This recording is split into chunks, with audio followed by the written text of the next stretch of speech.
नमस्कार दोस्तों, आप पढ़ रहे हैं कक्षा 10वीं एनसीईआरटी गणित। आज हम पढ़ेंगे प्रश्नावली 7.2 का प्रश्न क्रमांक 1 और प्रश्न क्रमांक 2। तो ध्यान से समझना। तो देखिए, विभाजन सूत्र के बारे में हमने आपको बताया था। क्या था विभाजन सूत्र? यदि एक बिंदु ए दिया गया है और एक बी दिया गया है तो इन दोनों को मिलाने वाला रेखाखंड बन गया ए बी।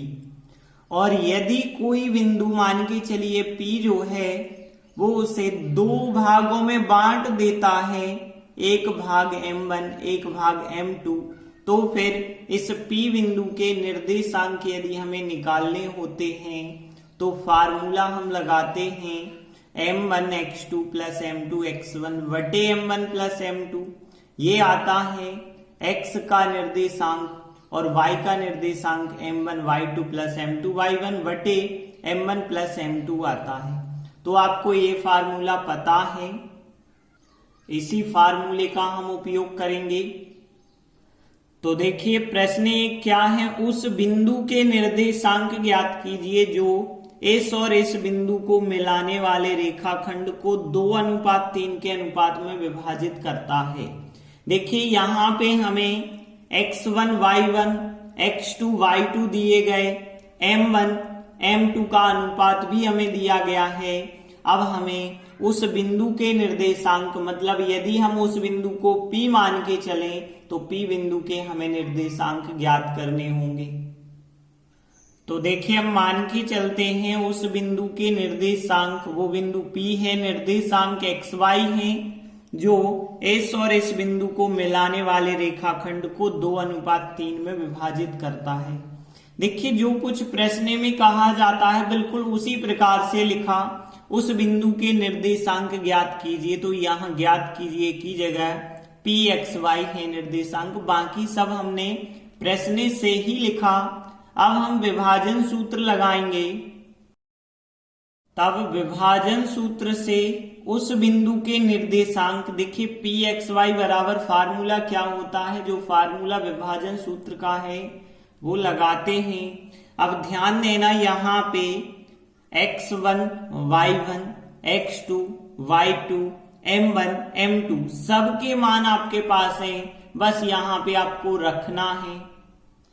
तो इस प्रकार से सभी मान रखे गए, m1 x2 m2 x1 m1 m2, इन सबके मान आपको पता है, x1 y1 x2 y2 और m1 m2।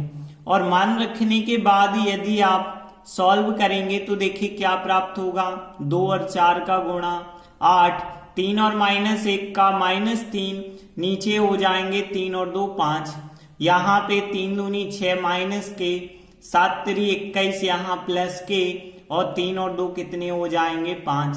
और आगे यदि आप सॉल्व करते चलेंगे, 8 में से 3 घटाए 5/5 यहाँ बनेगा, यहाँ माइनस के 6 हैं प्लस के 21 हैं, मतलब यहाँ 15 प्लस के बचे बटे 5।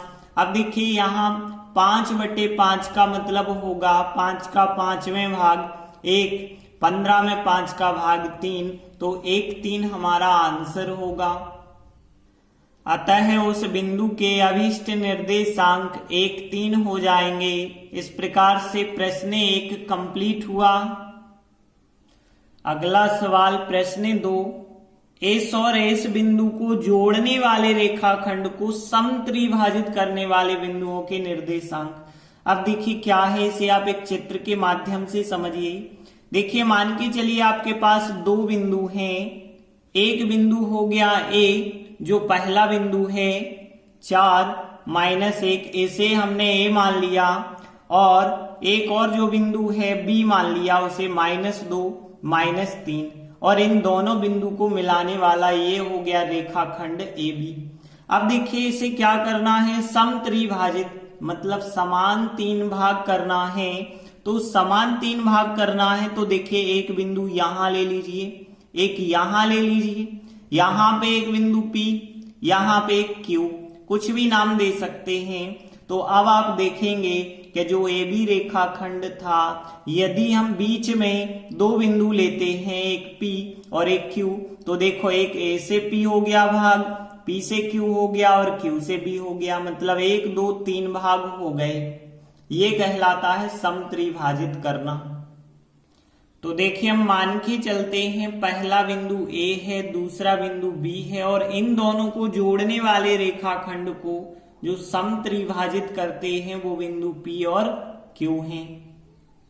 समत्रिभाजित का मतलब समान 3 भाग होता है, इस वजह से A से P एक भाग होगा AP और एक भाग होगा यहाँ PQ और एक भाग हो जाएगा QB और ये तीनों भाग आपस में बराबर होंगे। अब हमें P और Q बिंदु के निर्देशांक ज्ञात करने हैं। अब ध्यान दीजिए यहाँ पे ये था हमारा एक रेखाखंड AB। अब देखिए यदि हम P बस की बात करें तो P है आपका यहाँ पे। अब ध्यान देना A से P तक जाएंगे तो एक भाग हो जाएगा, लेकिन जब हम P से B तक जाएंगे तो एक और एक 2 भाग हो जाएंगे। तो हम कह सकते हैं यहां तक यदि एक भाग हो गया तो यहां तक 2 भाग हो गए, मतलब यदि इतना 1 गुना है तो यहां से लगा के यहां तक 2 गुना हो रहा है, तो यहां 1:2 हो जाएगा M1 अनुपात M2 का मान, और X1 Y1 ये हो गए, X2 Y2 ये हो गए। तो देखिए हमने लिखा कि चूंकि जो P बिंदु है वो AB रेखाखंड को 1:2 में विभाजित करता है, इसलिए विभाजन सूत्र लगाएंगे और हम P बिंदु के निर्देशांक ज्ञात करेंगे। तो विभाजन सूत्र तो हमें पता है, यहाँ PXY लिखने की आवश्यकता नहीं है, सीधा हम ये फार्मूला लगा के इसमें मान रखेंगे। तो देखिए डायरेक्ट आपको मान रखना है, तो X1 Y1 हो गया, X2 Y2 ये हो गए और M1 1 हो गया और M2 2 हो गया। इन सब के मान आपको यहां इस फार्मूले में रख देना है। तो देखिए यदि आप मान रखेंगे तो इस प्रकार से हमें प्राप्त हो जाएगा। हमने क्या किया है, M1 M2 के मान 1 2 रखे हैं और X1 Y1 के मान 4 -1, X2 का मान -2, Y2 का मान -3 रखा है। और आगे हल करेंगे तो 1 का गुणा -2 से -2, 4 का गुणा 2 से 4 दूनी 8 हो जाएगा और नीचे 1 और 2 3 हो जाएंगे। 1 का -3 से -3 और 2 का -1 से तो -2 और फिर 1 और 2 कितने हो जाएंगे, 3 हो जाएंगे।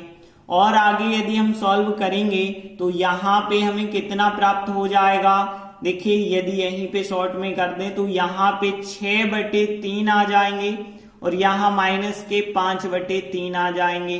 अब 6/3 को हम 2 लिख सकते हैं क्योंकि 3 का 6 में 2 बार भाग जाएगा, लेकिन 5/3 का भाग तो अब हो ही नहीं सकता 3 का 5 में, तो यहाँ इतना ही आंसर लिख देंगे। तो एक बिंदु हो गया P जिसके निर्देशांक 2 -5/3 हो जाएंगे। P बिंदु के निर्देशांक तो हमने ज्ञात कर लिए। अब इसी प्रकार से हम Q बिंदु के निर्देशांक ज्ञात करेंगे। कैसे, ध्यान देना, ये रहा आपका चित्र AB। अब यहाँ पे था P और यहाँ पे था Q। अब की बार हमें Q बिंदु के निर्देशांक निकालने हैं। तो कैसे, देखिए यहां तक का भाग 1 हो जाएगा, लेकिन Q से लगा के A तक 2 भाग हो जाएंगे। यहां देख रहे हो ना, Q से लगा के B तक तो 1 भाग है, लेकिन Q से A तक जो है 2 भाग हो जाएंगे। तो अब की बार 2:1 होगा। तो यहां पे हम कह सकते हैं कि जो Q बिंदु है वो AB रेखाखंड को 2:1 में विभाजित करता है। तो हमने लिखा कि Q बिंदु जो है वो AB रेखाखंड को 2:1 में विभाजित करता है। तो विभाजन सूत्र लगा के हम इस Q बिंदु के निर्देशांक ज्ञात कर लेंगे। और देखिए हमें पता है विभाजन सूत्र का फार्मूला ये होता है, भले ही यहाँ P के निर्देशांक लिखा है लेकिन आप ध्यान रखना ये होता है फार्मूला। हमें इस फार्मूले में मान रखना होगा। तो देखिए यहाँ पे यदि हम देखें तो M1 M2 का मान कितना हो जाएगा, 2 और 1 हो जाएगा। m1 2 होगा, m2 1 होगा। x1 y1 x2 y2 सबके मान होंगे, बस इस फार्मूले में रखना है। देखिए इस प्रकार से मान रखे गए हैं। यहाँ x1 का मान 4 है, y1 का मान -1, x2 का मान -2 और y2 का मान -3, m1 2 है और m2 1 है। सबके मान इस फार्मूले में रखे तो इस प्रकार से आ गया है। अब आगे सॉल्व करेंगे। 2 का -2 से गुणा, माइनस के 4, 1 का 4 से गुणा तो प्लस के 4, नीचे 2 और 1 हो जाएगा 3। यहाँ पे 2 का -3 से माइनस का 6, 1 का -1 से माइनस का 1 और बटे 2 और 1 हो जाएगा 3। और आगे यहाँ पे देखिए, यहाँ -4 + 4 कट गए तो 0/3 आएगा। यहाँ माइनस के 7/3 हो जाएगा। अब देखिए और आगे से सॉल्व कर सकते हैं। 0/3 का मतलब है 0 और -7/3 देखें तो 3 का भाग 7 में नहीं जाता है, इसलिए यही का यही आपको लिख देना है। तो ये हो गया Q बिंदु के निर्देशांक और ये हो गए P बिंदु के निर्देशांक और दोनों हमें ज्ञात करने थे। और हम लास्ट में लिख देंगे, अतः रेखाखंड जो AB था उसको समत्रिभाजित करने वाले बिंदु P और Q थे, उनके निर्देशांक इस प्रकार से हो जाएंगे। तो प्रश्न 2 भी कंप्लीट हुआ। धन्यवाद।